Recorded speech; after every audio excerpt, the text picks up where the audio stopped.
We're teaching Lean 101, which is basically a teamwork environment where the group can learn how to correct their processes, maybe on the assembly line, work as a team. It could be better work instructions, better work environment, but to increase their productivity. Even if you're leadership, you still need to know what you might want to see on the shop floor when you walk around during the day.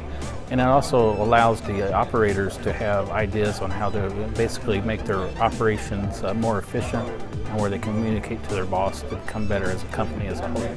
My name is Steve Counts. I'm president of Digital Print Inc. here in Springfield.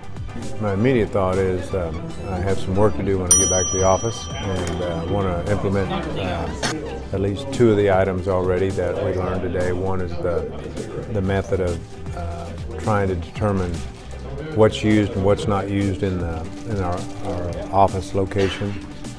We've got some things that are not being used. We need to sort through that. And the other thing is to really categorize and to systematize the individual effort of each job or each person and what they do. It's always challenging to take the time to step back away from the busy day.